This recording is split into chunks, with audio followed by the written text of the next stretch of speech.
Hello everyone, welcome back to another video with On Point Politics, and today we are going to be talking about the Trump assassination yesterday, breaking down everything that happened, and we're going to be talking about the 2024 presidential election and where everything stands as of right now. Now, really quickly, guys, we just hit 20,000 subscribers earlier today. We're actually almost approaching 20.2 thousand subscribers already. I'm forever grateful to everybody here, for everybody that supported me throughout this journey. If you guys weren't here and you guys didn't subscribe, none of this would be happening right now. So I greatly appreciate it. I post all the time and work hard because I like to put forth the dedication in everything I do, no matter what it is. And so I am forever grateful that you guys have been supporting the channel this far out, and it's been a hell of a ride, to be honest. I mean, I would have never expected to be at 20,000 subscribers this quickly, so I am forever grateful for this. And we're already almost at 20.2 thousand already, which is absolutely insane, guys. I actually greatly appreciate it. Now we got to talk about this, guys, because this is something that has been affecting, a family, Corey, the firemen that just died from the Trump rally. This is some real stuff, guys. And it's very scary how yesterday we almost had the former president of the United States almost pass away on live television. The bullet barely missed him on live television. Guys, it barely missed him. I'm talking about a split-second reaction would have basically killed him. And it's actually modeled out. Like, if you go on Twitter, there's like photos of like showing how the bullet came, and it would have been not great. It would have not been great whatsoever. And we're going to be talking about a couple things right now, because there's a lot of things about this that, in my opinion, smell like foul play. Now, we are going to be looking at Twitter and seeing people's reactions so far.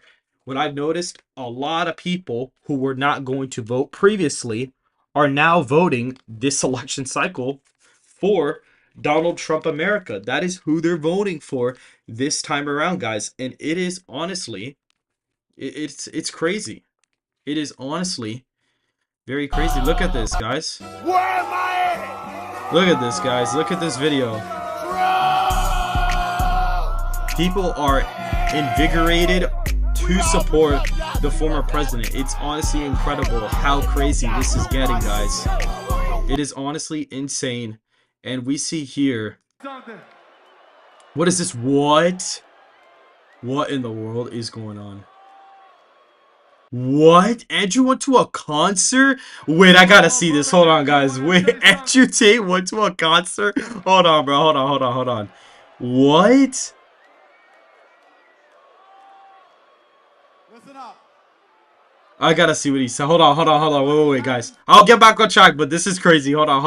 Wait. Fun, but I want to do a little bit of work. I want to set a world record. And what I want to do is the largest escape the Matrix in history. Oh, okay. Hold on, guys. I gotta see this. Guys, I have to see this. I have to see this. Three. It's going to go 1, 2, 3. This is so sick. But if you don't scream it like you mean it, you're not going to escape. Are you ready? Hold on, my brother. Bro, that is so sick. What? That is sick, bro. Bro completed his life in his dude side. French Montana? Bro, that's insane, bro. But that is insane, guys. Oh, Trump arrived in Milwaukee, guys. Trump is there in Milwaukee as of right now. So this is reporting. He just arrived to Milwaukee not that long ago. It was 43 minutes ago. Whoa, that's a lot of military personnel. Wow. Damn, that is a lot of people. So, guys, this is something interesting. You see here, right, that right as the sniper shot Trump, these two were already having their eyes on the sniper, and they didn't fire until after the president managed to get shot in the ear. So This is something really suspicious. Again, I understand that they have to follow protocol. That I could get, but it's the fact that they even let the former president or let somebody get that close to the former president. That is actually insane that somebody was able to get that close to. It's insane. Oh, he's addressing it was 6 minutes. Yesterday's shooting at Donald Trump's rally in Pennsylvania Let's calls see on what it all of us to says. take a step back, take stock of where we are, how we go forward from here. Thankfully, former Trump is not seriously injured. I spoke to him Former Trump. last night. I'm grateful. He's doing well, and Jill and I keep him and his family in our prayers. We also extend our deepest condolences to the family of the victims who was killed. Corey was a husband, a father, a volunteer firefighter, a hero, sheltering his family from those bullets. We should all hold his family and all those injured in our prayers.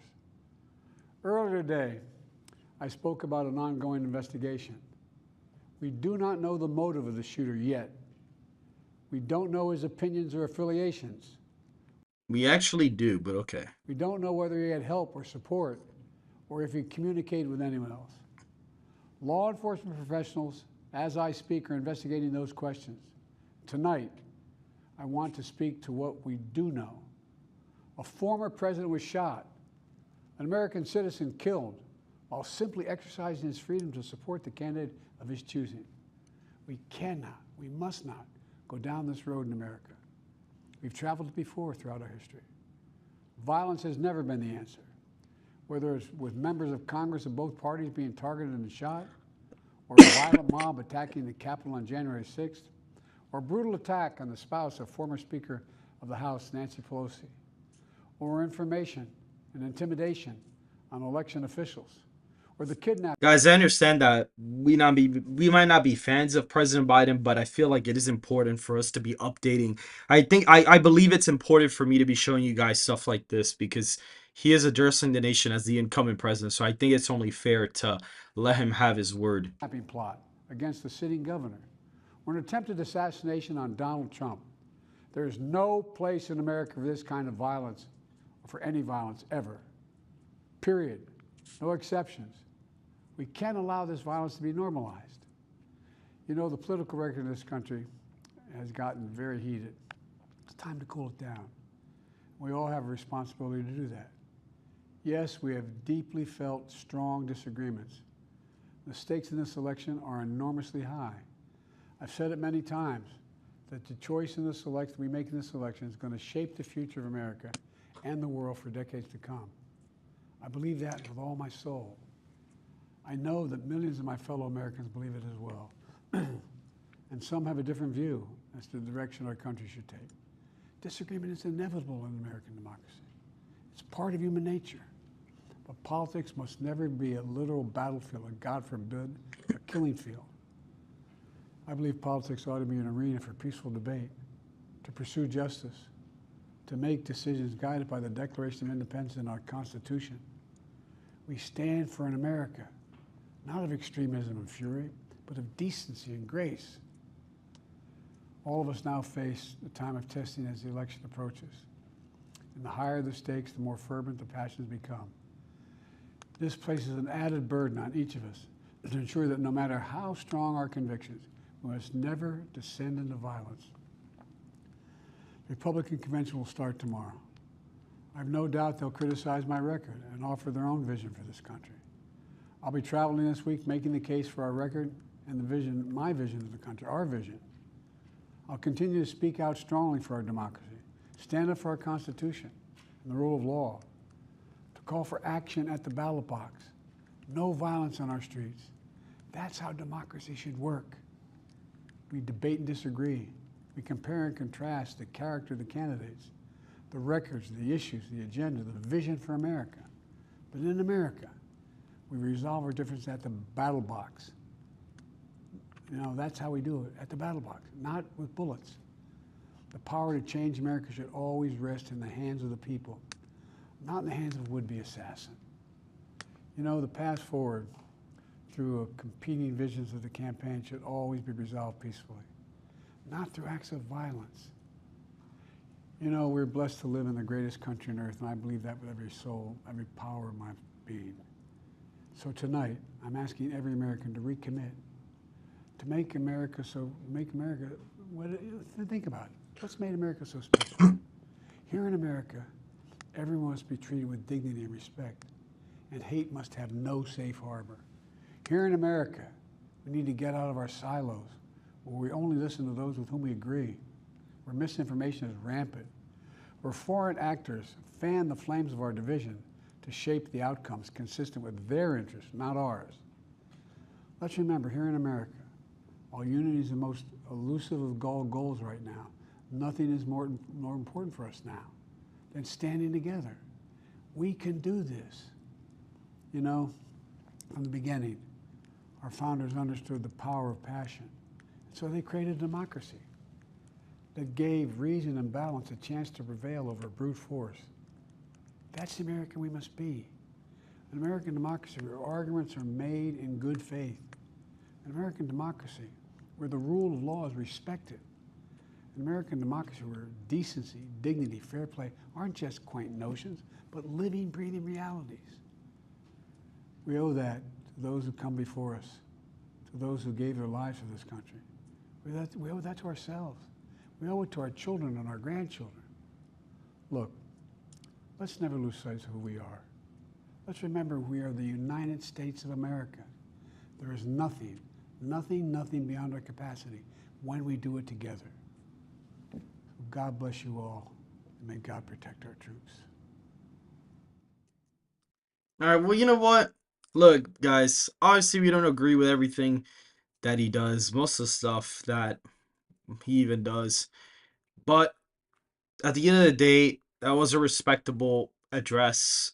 So we have to still give credit where credit was due. Even if he's reading off a teleprompter, I still appreciate the fact that he actually came out and did an official Oval Office address, because he actually really never does that.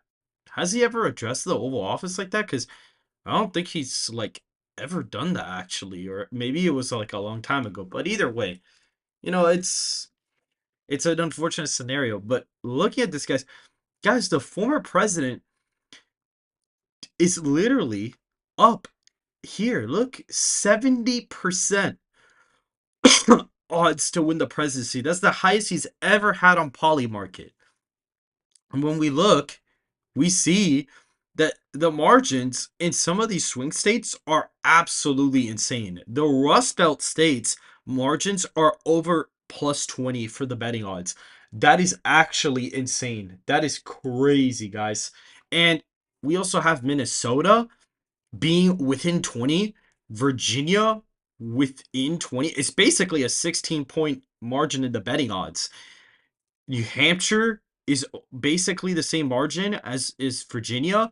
Maine is a 20-point. That is absolutely insane, guys. Guys, that is crazy that the betting odds have even gotten that close to some of these states. Because, guys, the betting odds in some of these states were over 70-80% for the Democrats. They weren't even really that close. Even after the debate, they didn't even get that close. But now they have. And it is very fascinating to see that everybody pretty much almost unanimously agrees that the former president is basically on track to win the election. Now, again, what I've done is I've essentially modeled out what I think my personal opinion for the demographics are. I do want to see polling afterwards because I am very curious to see what that looks like. But what I did is I basically plugged in what I want to talk about is I want to plug in my own margins for what I think the demographics are. And we're actually going to look at New Mexico. And I'm going to talk about that today because there's actually something really interesting that I'm looking at right now in terms of that. And I think it's going to be really fascinating. And so what we see here is when we model out 2024, right? Essentially, you have the 5 maps. You have the map that goes by age. You have the map that goes by education, the one that goes by gender, the one that goes by income, and the one that goes by race. And when you factor in all the results and you average it out, you get a final electoral college map. And so today I'm basically going to be going over what that exactly looks like as of right now. And so we will see here really quick when I go ahead and set this up. In the state of Alaska, 24-point victory there. Alabama, Arkansas, these are like huge wins. Basically, all the safe red states from 2020 are basically going to go red again. Effectively, they're all going to go red at that point. Florida on the map is an 18-point win. Georgia is actually a safe margin too. It actually ends up being like a 15-point victory, which is crazy. You go to North Carolina, that state is a 16-point win when you average it out, which is crazy, guys. Guys, that is nuts. Not Colorado yet. Texas, when you go to that one, that's a 22-point victory there. Ohio, right now, is a 22-point victory as well. Nebraska, at large, except Nebraska's second. And the state of Iowa, the margin there is 22 as well. So we have really impressive victories so far.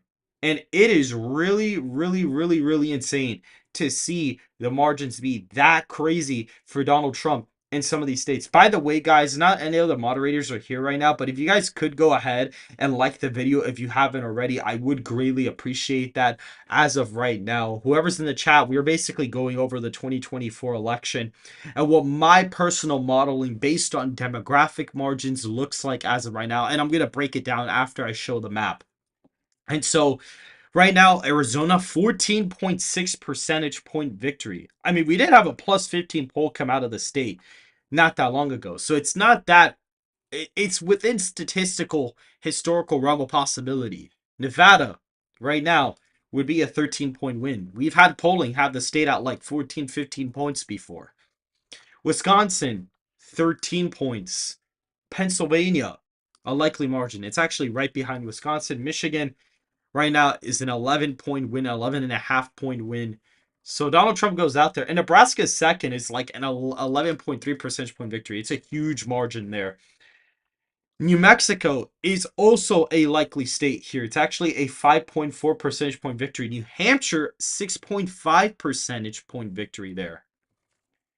If we keep going here, we'll see Minnesota would be a 7-point win. Maine second goes here. And by the way, guys, like these are not my official margins, but this is merely whatever I think the modeling looks like with demographics. This is what it produces when I average out all the results. When I model it out on 538, this is the average result that it gives me essentially.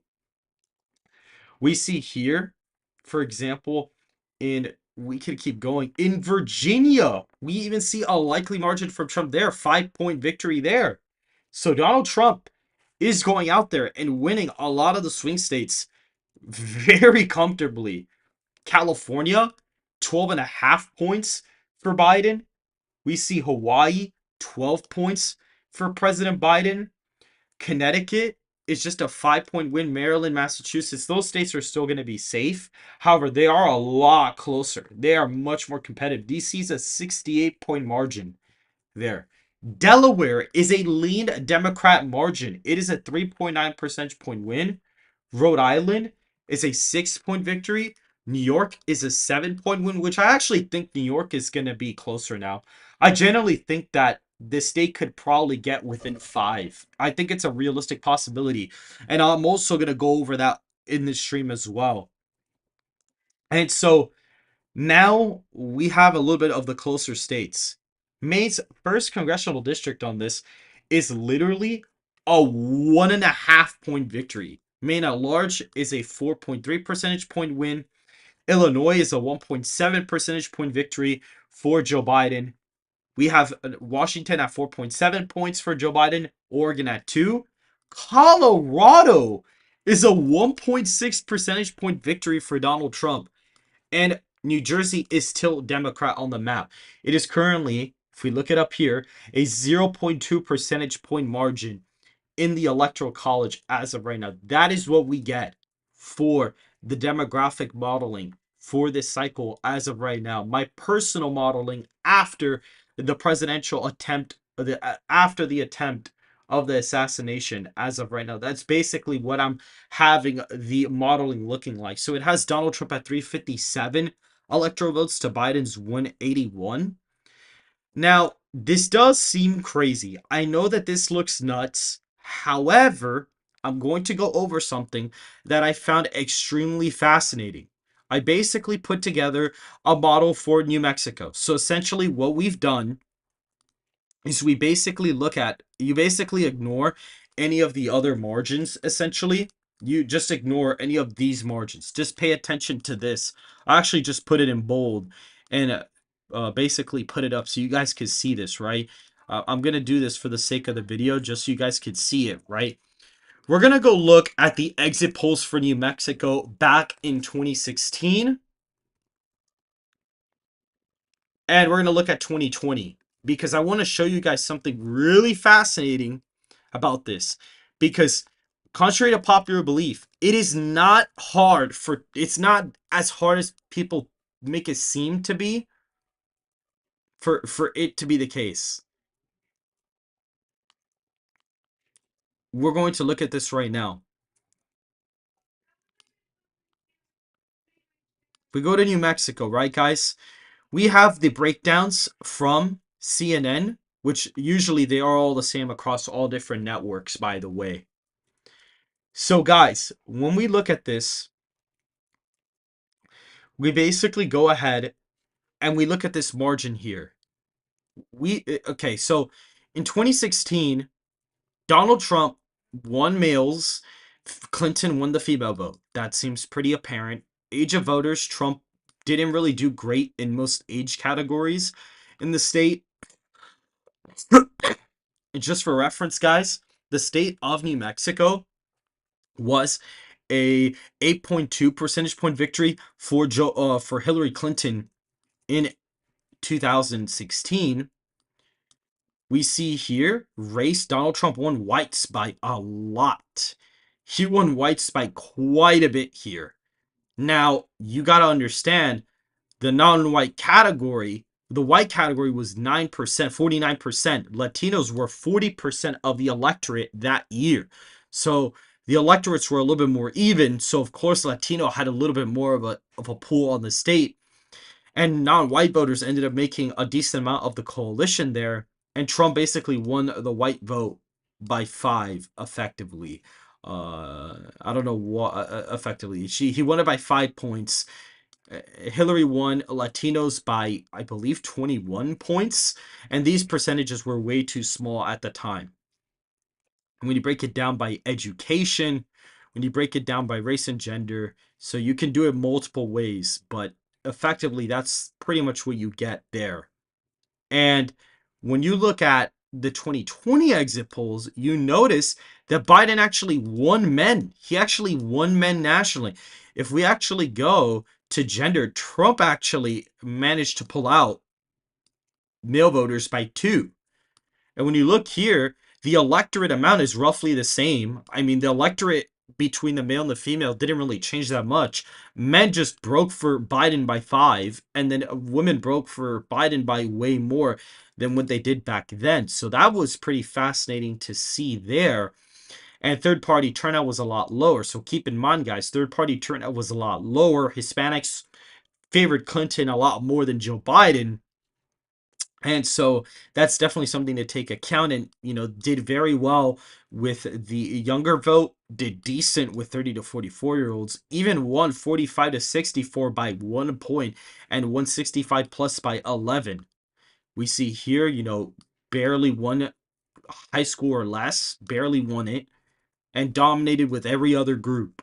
And we see here Protestant voted for Trump by a bit, Catholic voted for Biden, other Christian was kind of a 2-1 essentially. And we see here, what's pretty interesting is that this category didn't even have the margins, but people that were basically consider yourself to be this, when they put no, 88% of the electorate here, you see a pretty similar victory to what ended up actually happening. So definitely this may have pushed Biden a little bit over that, 8-point margin from last time. You see here, Married women are or married people are about 50% of the electorate. They actually mostly broke for Trump. It's probably the single people and separated divorce that actually really pushed for Biden's election here, which is also quite interesting as well. Here, are you the parent of a guardian or child under the age of 18? We see basically Biden actually won that group by 3. No voted for Biden by even more than that.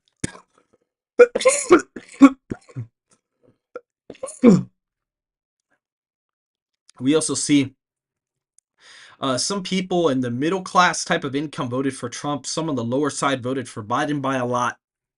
And the really rich electorate voted for Biden by about 15 points. So we're seeing a pretty, suburban electorate. Even here, look, urban voters, 25% of the electorate, 23 points for Biden. Suburban, a pretty big margin. We also see small town. Biden even won that by a bit. Rural, Trump won that by about 11. We see election day broke for Trump massively, which was only 12% of voters, by the way.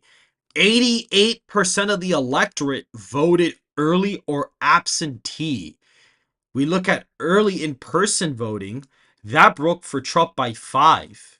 And then we see here, Trump got a large amount of the election day vote.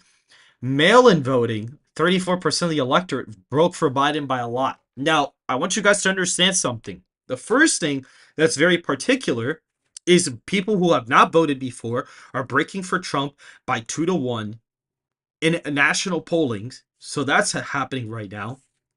The second thing is that way less people in polling data suggest that they are going to vote by mail. Around 15 to 20% of the electorate is going to vote by mail, which is actually crazy, guys. That is insane. That is actually insane. And we see here not a lot of crossover votes. I mean, basically, there's an effective crossover vote. The someone else vote, all the third party support basically just broke to Biden. It's literally what happened. All the partisan voters stayed the same, and all the people who voted third party just broke for Biden massively, which is proof that Trump really won because of third party candidates last time. And did not vote was a really high amount of the electorate, 15%, and broke for Biden by a lot. This group is not breaking for Biden on the national level. Trump will win voters who have not voted before 100%. That's what polling shows, that Trump wins these voters anywhere by 10 to 30 points, depending on the polling survey that you look at. That is definitely something very interesting here. Now, we even go over here, and we're going to notice something very fascinating in the state. When you go over here and you basically model it out, if, for example, let's say, okay, the same margin from 2016, right? Trump wins whites by 5, right? Let's hypothetically say this. He wins them by 5, and the Latino vote is minus 21, right? Let's hypothetically say this is the case. The margin was around 8 points. So we're going to play around with these margins here so we can get the margin up. I know Asians nationwide were about plus 25. Other was like plus 15 for Biden that year, roughly, give or take. You can actually look at the national surveys here. We can actually kind of play around with this just to see what was going on there.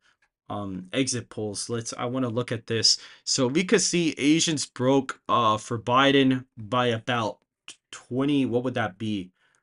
27 points. So we don't have the statistics for this. So I am going to have to play around with this just to kind of get a little bit of a sense of what's going on here. They don't have statistics or figures, but roughly give or take, African Americans, it's like a 75-point win there. So we see right now, I don't know why it's not going up there quite a bit, but the margin was basically around there. That's roughly where the margin was in 2016, guys. It was like 8.3. Right now it shows up at 7.8. And the electorate was a little bit different. Hispanics were a little bit more of the electorate than last time. You even see here that whites were actually a large amount of the electorate in New Mexico, believe it or not. So when we go back to it, you actually see that in New Mexico, you actually see that there is way more people that actually voted, white voters actually voted more this cycle. They actually broke for Biden by 1, and Hispanic voters broke for Biden by 23 here. So you clearly say that the electorate for white voters was a lot higher. Last time it was 49, now it's 52.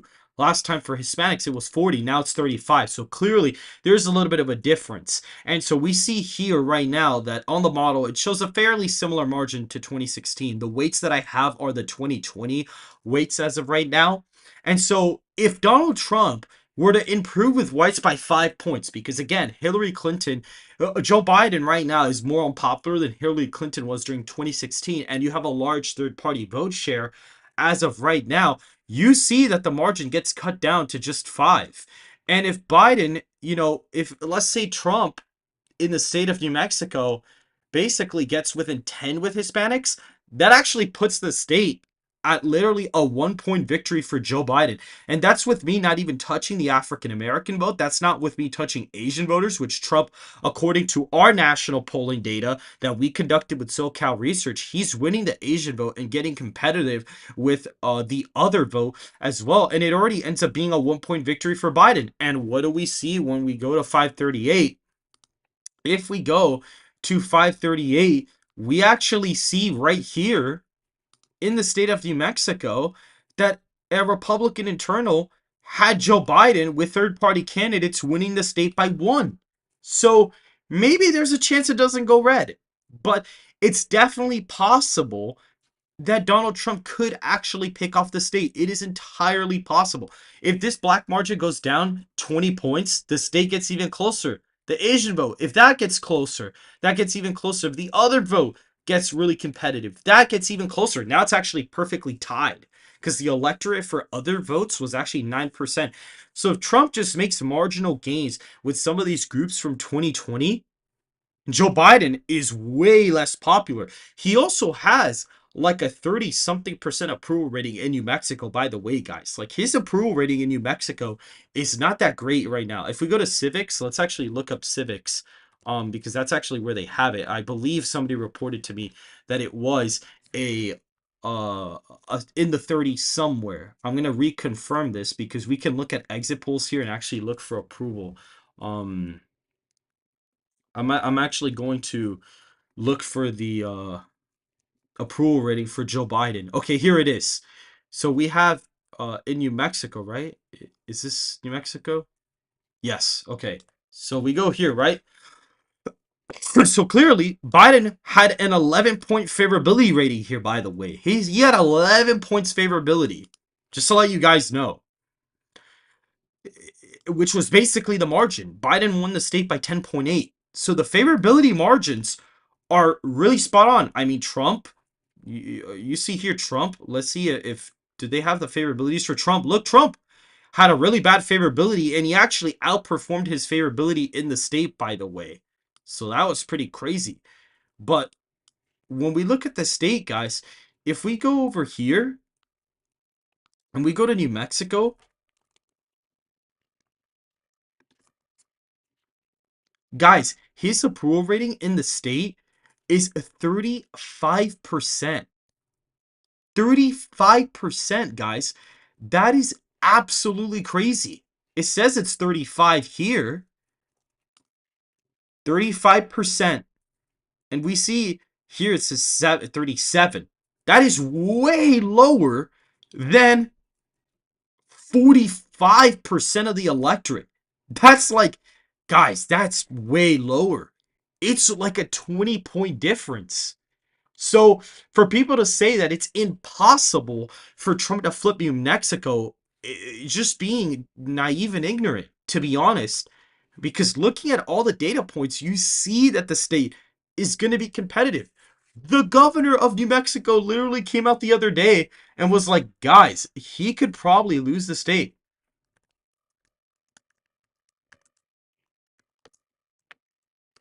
Like literally, he just came out the other day and said that Biden could lose the state. It's not that hard for him to actually lose New Mexico. It is not impossible, guys.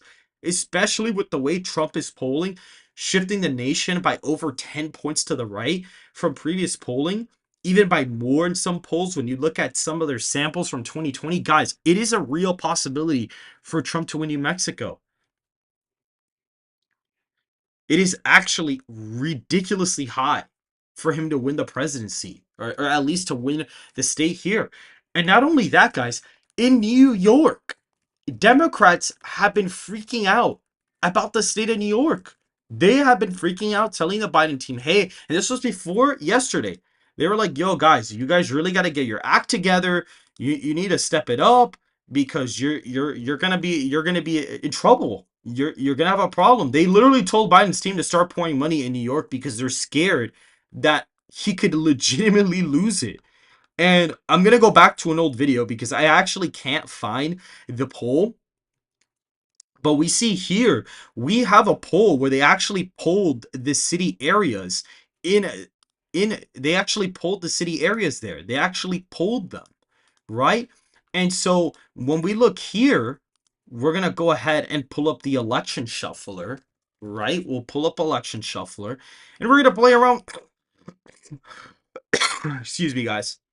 We're going to go ahead and play around with the state of New York results. 23-point victory in 2020. And we're going to play around with the margins, see what it gives us just based on this and things that are currently going on right now. If we look at the exit poll margins, I mean, males broke for Biden by a lot. Females did as well. Whites broke for him by 2. You know, black, it wasn't even close. Hispanics broke for him by a lot. I mean, Biden put on a masterful class performance in the state here. Just a master class performance in New York. I mean, he won it by a pretty decent amount.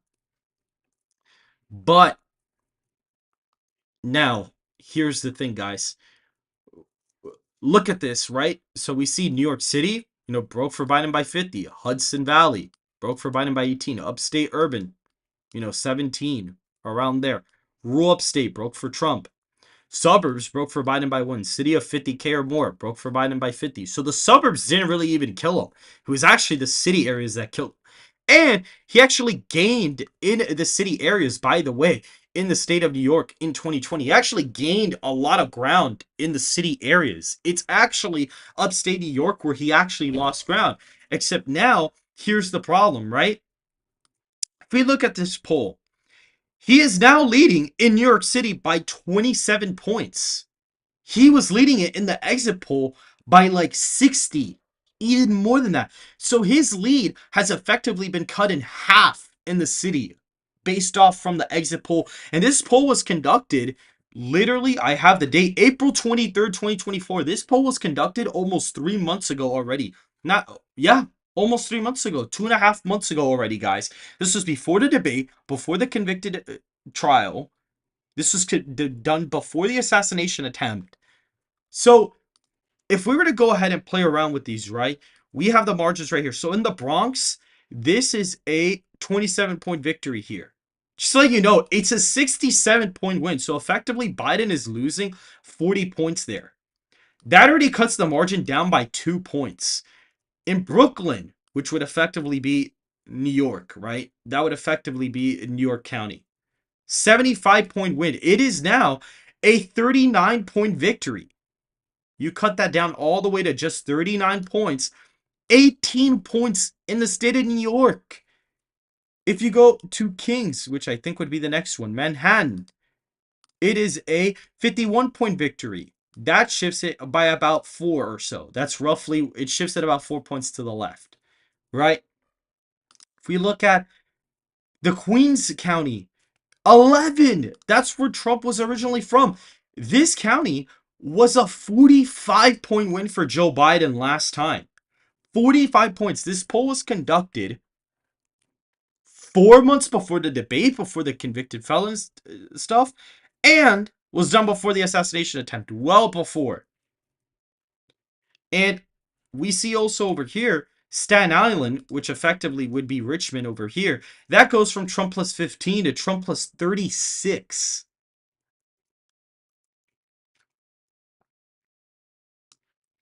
That brings the margin, and if we were to shift these, they didn't do polling for these, but Long Island has been shifting to the right. Let's say these move. I mean, the average shift in every single county was like 25 points. Let's say these move by 25 to the right.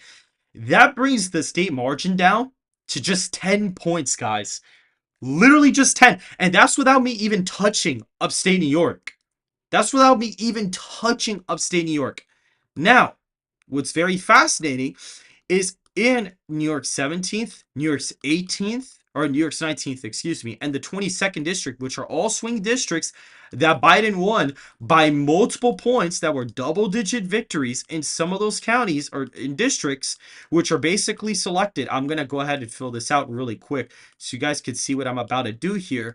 And all of those districts were basically filled in right here in this little area that I'm circling in.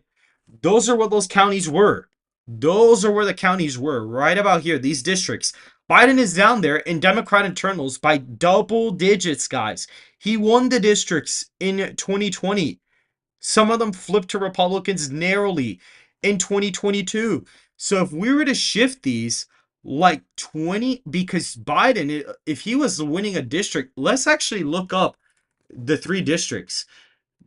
2020 election, 2020 New York election based on congressional district. I actually want to see this because we can find the average shift in every single thing.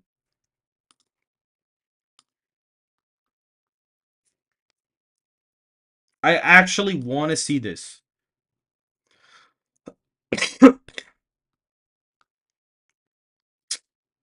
It's not going to show me where they are. I think the New York Times does it. Hold on.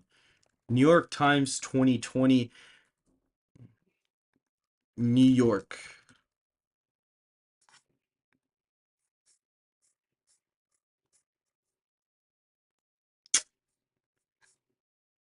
Oh man, I thought you could do it by congressional district. Let's see if we could. You know what? Actually, what we'll do is we'll go ahead and look up the House map and look at the presidential margin. And we basically could just look up New York. Okay. New York 17th, New York's 19th, and the 22nd. Biden won that district by 10. Won New York 19th by 4, and New York's 22nd by that much. So if he's down there by double digits in every single one, let's say there's like a 20-point shift in all these counties. Just to play fair, right? Just to play fair. Let's say he moves these moves these counties 20 points to the right. Let's see it. Let's say that happens, right? That literally brings the margin in New York to a tilt Democrat margin, guys. The margin is a tilt Democrat margin of 50,000 votes, guys. 50,000. Just going on based on the fact that Joe Biden has won those districts by 5 to 10 points, and he's losing them by double digits now in internals. So assuming there's a 20-point shift in all the other counties, that literally gives you a tilt margin in New York.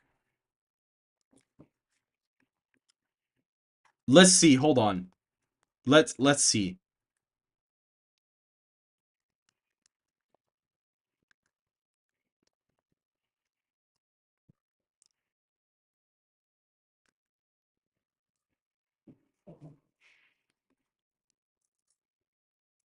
Aha, here it is. I just don't know which ones are which, but it probably this one's the 17th, this was the 19th, this one's the 22nd. I think. I'm not sure. I'm not sure, but okay, I do see it here. I just they didn't label them, which kind of sucks, but whatever. But guys, I'm just saying, I mean, guys, I'm just saying, we have polling from the cities that, without even touching upstate New York, already moved it to D plus 10. And if Biden is really down in double digits in certain districts, if he's really down in those districts by like 20, 10 plus points, that literally brings the margin down anywhere from 0 to 5 points for Biden. So there is a reason why the Democrats have been freaking out about New York. There is a reason why. There is a reason why they're freaking out about it. There is a large reason why they've been freaking about it, telling Biden to put resources into the state, because when you model it out like I just did right now, he literally comes within half a point of winning it. Like, I'm not doing some crazy math. I'm really not. I'm not doing some crazy crazy like crazy stretches, because if Biden is really down in districts by that much, that is crazy. That is crazy. If he's down in districts by that, but that is insane. And again, like, it is just absolutely insane if that happens. And at that point, states like Wisconsin, Michigan, Pennsylvania, Georgia, North Carolina, Arizona, I mean, I expect New York to trend to the right by a lot, but those wouldn't even be competitive if Trump is doing that good in New York. The race would effectively be over if that happened. So it's kind of like, it's, guys, it's getting to the point where there is a serious possibility of New York actually flipping to Trump. There is an actual statistical possibility. I think it's small, but there is a real possibility for him to flip it after this. Before, I said it's going to be closer than most years. It's going to be under 10, but Trump is not going to be able to win it. I actually think that he could probably win it now. I actually think that there is a realistic possibility for Trump to pick up New York. Guys, it is not looking great. And guys, that is basically it for the video right now. That's it for this stream. I am going to go ahead and upload more videos tonight as well. Thank you for everybody who tuned into this stream. This was just a quick, 20,000 sub special for everybody who supported me. And I really appreciate everybody that's been supporting me for the past, few months. It is crazy that in 7 months we've been on this journey. And so, guys, that is it for this stream. I am going to be uploading more videos right now.